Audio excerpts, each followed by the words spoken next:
Assalamualaikum warahmatullahi wabarakatuh. My name is Nasya Shifra Indira and I'm from class 1B. So today I'm gonna read a story about the legend of the bamboo cutter and the princess of the moon.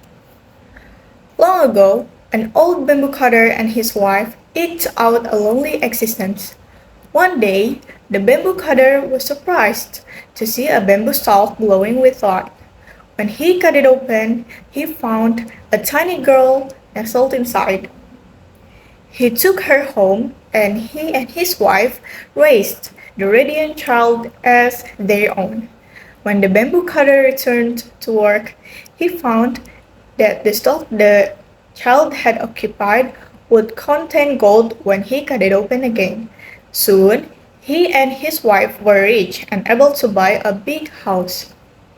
During that time, the child grew to become a beautiful young woman. She gave off a faint glow, and to look on her filled her old parents with joy. They named her Princess Moonlight because of her glow. Soon, though, word of her beauty spread far and wide, and men from all over clamored to lay their eyes on her. Five noblemen in particular were enamored with her, staying outside her house for days on end just to catch a glimpse of her.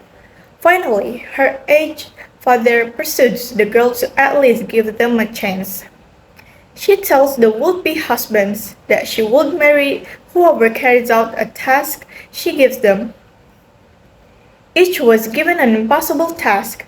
The first was asked to bring her the stone bowl of the Buddha back from India. The second was to give her the branch of a miraculous tree growing on Mount Horai that was said to sprout jewels instead of fruit. The third was asked to bring her the skin of a fire rat from China. The fourth was told to bring her a colorful jewel that a dragon carried on its head, while the fifth was tasked with finding the swallow which carried a shell in its stomach and bringing the shell back to her.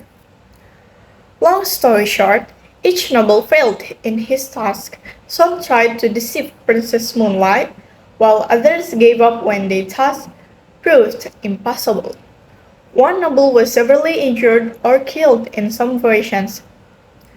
The emperor heard of Princess Moonlight's beauty and sent court ladies to see if she was really as beautiful as rumor had it.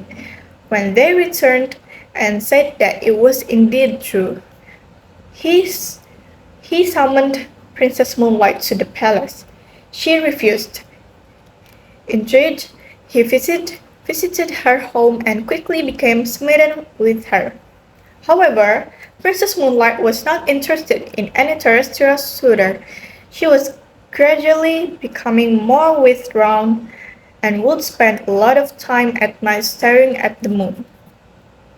One night, she revealed to her stepfather that she had originally came from the moon, sent to escape a devastating war, or, in some versions, as a punishment.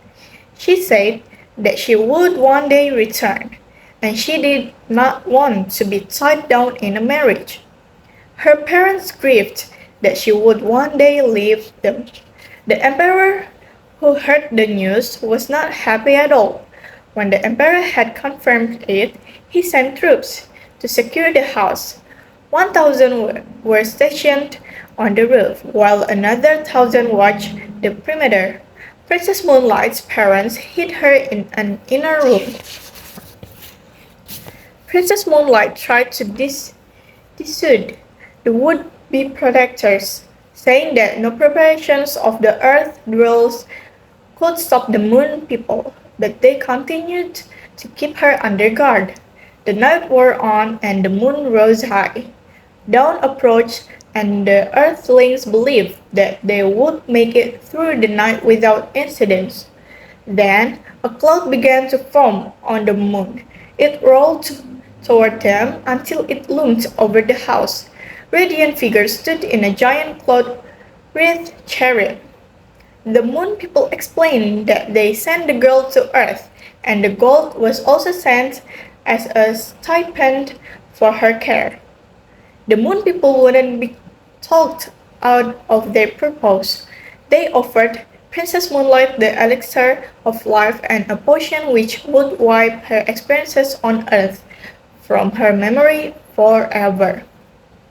She took, she took the elixir of life but refused the poison. She wrote a letter to the emperor and gave him a vial of the elixir of life.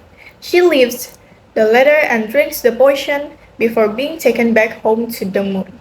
The letter was taken to the palace. The emperor refused to read it or take the elixir. He had the letter taken to Mount Fuji to be burned as an offering to Princess Moonlight. After that, the great mountain became known as immortality, which translates as Fuji in the emperor's language. According to the legend, smoke from Mount Fuji was seen floating skywards ever since. To this day, it's remembered that when there is smoke upon Mount Fuji, this is the letter and the elixir that the Princess of the Moon left for the Emperor, and this will continue to burn at the mountain's peak. Thank you.